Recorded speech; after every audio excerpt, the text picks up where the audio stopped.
BRIMS ಆಸ್ಪತ್ರೆಗೆ ಬೀದರ್ನಲ್ಲಿ ಜನ ಬರೋದಕ್ಕೆ ಹಿಂದೇಟು ಹಾಕ್ತಾ ಇದ್ದಾರೆ. ರೋಗಿಗಳಿಗೆ ಚಿಕಿತ್ಸೆ ಅವಶ್ಯಕತೆ ಆಗಿದ್ರು ಆ ಭಯ ಅವರನ್ನ ಇನ್ನಿಲ್ಲದಂತೆ ಕಾಡ್ತಾ ಇದೆ. ಇದರ ಕಾರಣಕ್ಕೆ ಏನೇನು ಅನಾಹುತಗಳಾಗ್ತಾ ಇದೆ, ಅಧ್ವಾನಗಳಾಗ್ತಾ ಇದೆ, ಇದನ್ನು ಸರಿಪಡಿಸೋ ಕೆಲಸ ಯಾಕಾಗ್ತಿಲ್ಲ? ಒಂದು ಡೀಟೇಲ್ ಇದೆ, ನೋಡ್ಕೊಂಡು ಬರೋಣ. ಆಸ್ಪತ್ರೆಯ ತುಂಬ ಬೀದಿ ನಾಯಿಗಳ ಅಟ್ಟಹಾಸ. ಬ್ರಿಮ್ಸ್ಗೆ ಬರಲು ರೋಗಿಗಳು ಕನಸಿನಲ್ಲೂ ಭಯಬೇಕೆ.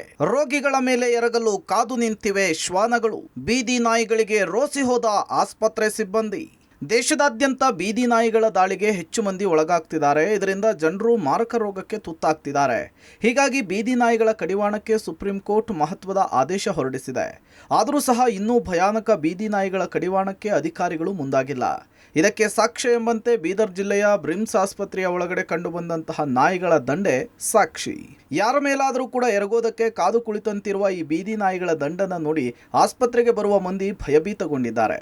ಈಗಾಗಲೇ ಬೀದರ್ ಜಿಲ್ಲೆಯ ಹಲವೆಡೆ ಬೀದಿ ನಾಯಿಗಳು ಜನರ ಮೇಲೆ ಡೆಡ್ಲಿ ಅಟ್ಯಾಕ್ ಮಾಡ್ತಿವೆ. ಈಗ ಬ್ರಿಮ್ಸ್ ಆಸ್ಪತ್ರೆಯಲ್ಲಿ ಆಸ್ಪತ್ರೆಯ ರೋಗಿಗಳ ಮೇಲೆ ಎರಗೋದಕ್ಕೆ ಕಾದು ಕುಳಿತಿವೆ. ಇದರಿಂದ ಆಸ್ಪತ್ರೆಗೆ ಬರುವಂತಹ ರೋಗಿಗಳಿಗೆ ಬೀದಿ ನಾಯಿಗಳ ಆತಂಕ ಶುರುವಾಗಿದೆ. ಬ್ರಿಮ್ಸ್ ಆಸ್ಪತ್ರೆಗೆ ಬರುವ ರೋಗಿಗಳು ಮೊದಲೇ ಬಡವರು, ಜ್ವರ, ತಲೆನೋವು ಇಂತಹ ಸಣ್ಣ ಪುಟ್ಟ ರೋಗಗಳನ್ನು ತೋರಿಸ್ಕೊಳ್ಳೋದಕ್ಕೆ ಬಂದಿರ್ತಾರೆ. ಆದರೆ ಇಲ್ಲಿಗೆ ಬಂದವರಿಗೆ ರೋಗದೊಂದಿಗೆ ಗಾಯವನ್ನು ಕೂಡ ಮಾಡಿಕೊಂಡು ಹೋಗಬೇಕಾದಂತಹ ಪರಿಸ್ಥಿತಿ. ಹೀಗಾಗಿ ಈ ಆಸ್ಪತ್ರೆಗೆ ಹೋಗಬೇಕು ಅಂದರೆ ಜನರು ಕನಸಿನಲ್ಲೂ ಕೂಡ ಬೆಚ್ಚಿ ಬೀಳ್ತಿದ್ದಾರೆ. ಇಲ್ಲಿ ಉಚಿತ ಟ್ರೀಟ್ಮೆಂಟನ್ನು ಪಡೆದು ಗುಣಮುಖರಾಗುವ ಬದಲು ಬೀದಿ ನಾಯಿಗಳ ಕಡಿತದಿಂದ ಮತ್ತೆ ರೋಗಿಗಳಾಗುವ ಭಯಕ್ಕೆ ಬ್ರಿಮ್ಸ್ಗೆ ಬರೋದಕ್ಕೆ ಹಿಂದೇಟು ಹಾಕ್ತಿದ್ದಾರೆ. ರೋಗಿಗಳ ಭಯಕ್ಕೆ ಪ್ರಮುಖ ಕಾರಣ ಬ್ರಿಮ್ಸ್ ಆಸ್ಪತ್ರೆಯ ಒಳಗಡೆ ರಾಜಾರೋಷವಾಗಿ ಬೀದಿ ನಾಯಿಗಳು ನುಗ್ಗಿ ರೋಗಿಗಳ ಮೇಲೆ ಡೆಡ್ಲಿ ಅಟ್ಯಾಕಿಗೆ ಕಾಯ್ತಾ ಇರುವಂತಹ ಈ ಭಯಾನಕ ವಿಡಿಯೋ. ಈ ಬೀದಿ ನಾಯಿ ಒಂದು ಕೂಸಿ ಹೋಗ್ತಾ ಇತ್ತು, ಜನ ಎಲ್ಲ ಹೊಡಿತಾ ಇದ್ದಾರೆ. ಇಲ್ಲೇ ಬ್ರಿಮ್ಸ್ ಹಾಸ್ಪಿಟಲ್ ಡೈರೆಕ್ಟರ್ನು ಏನು ಕೆಲಸ ಮಾಡೋನಿಲ್ಲ. ಬಾಲಿ ಡಾಕ್ಟರ್ಗೆ ಎಲ್ಲರಿಗೂ ಹೇಳಿದ್ದೀವಿ, ಇಲ್ಲೇ ಸುಬ್ಡೆಂಟ್ಗೂ ಹೇಳಿದ್ದೀನಿ. ಅದು ನಾವೇನು ಮಾಡಬೇಕು ಅಂತ ಹೇಳ್ತಾ ಇದ್ದಾರೆ. ನಾ ಅದೇ ಹೇಳ್ತಾ ಇದ್ದೀನಿ ಜಿಲ್ಲಾಧಿಕಾರಿಗೆ ಮತ್ತು ನಮ್ಮ ಮಿನಿಸ್ಟರ್ ಸಾಬರಿಗೆ. ಎಲ್ಲ ಒಳಗಡೆ ಎಲ್ಲ ಹೋಗ್ತಾ ಇದೆ. ಮೊನ್ನೆ ಒಂದು ಪಾಪುಗೆ ಈ ಥರನೇ ಆಗಿತ್ತು. ಎಲ್ಲ ಇರ್ಲಸೆ ಮಾಡ್ತಾರೆ. ಸೆಕ್ಯೂರಿಟಿ ಗಾರ್ಡ್ ಇಬ್ಬರು ಇದ್ರೆ ಏನು ಮಾಡ್ತಾರೆ ಸರ್? ಈ ನಾಯಿಗಳ ಹಿಂಡನ್ನು ನೋಡಿದರೆ ಒಂದು ಕ್ಷಣ ರೋಗಿಗಳು ಕೂಡ ಯಾಮಾರಿದ್ರೆ ಸಾಕು, ಯಾವ ಕ್ಷಣದಲ್ಲಿ ಬೇಕಾದರೂ ಕೂಡ ಡೆಡ್ಲಿ ಅಟ್ಯಾಕ್ ಅನ್ನು ಮಾಡಿ ಗಾಯಗೊಳಿಸ್ತವೆ. ಬ್ರಿಮ್ಸ್ನ ಪ್ರತಿಯೊಂದು ಗೇಟ್ನಲ್ಲೂ ಕೂಡ ಭದ್ರತಾ ಸಿಬ್ಬಂದಿಗಳ ನಿಯೋಜನೆ ಮಾಡಿದ್ರು ಬೀದಿ ನಾಯಿಗಳು ಒಳಗಡೆ ಬರ್ತಿದ್ದಾವೆ. ಇದಕ್ಕೆ ಕಾರಣ ಇಲ್ಲಿ ಕಾರ್ಯನಿರ್ವಹಿಸ್ತಾ ಇರುವಂತಹ ಸಿಬ್ಬಂದಿಗಳ ನಿರ್ಲಕ್ಷ್ಯವೇ ಮುಖ್ಯ ಕಾರಣ ಅನ್ನೋದು ಗೊತ್ತಾಗ್ತಿದೆ.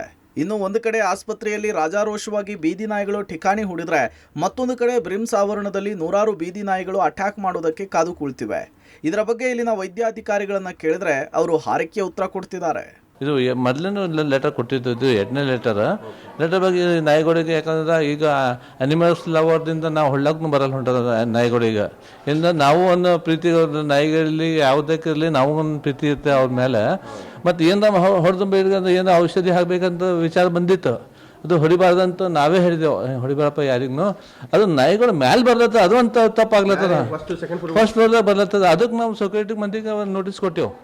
ಇನ್ನು ನೆಕ್ಸ್ಟ್ ಟೈಮ್ ಹಿಂಗೆ ಒಂದು ಯಾವುದೋ ಒಂದು ನಾಯಿ ಬಂತ ಸೆಕ್ಯೂರಿಟಿಗೆ ನಾವು ಸಸ್ಪೆಂಡ್ ಮಾಡ್ತೀವಿ, ಹಂಗೆ ಮಾಡ್ತಿಂದ ಕಾಟೇಜ್ ತಗೋಬಾರ್ದು ಅಂತ ಹೇಳೇವು.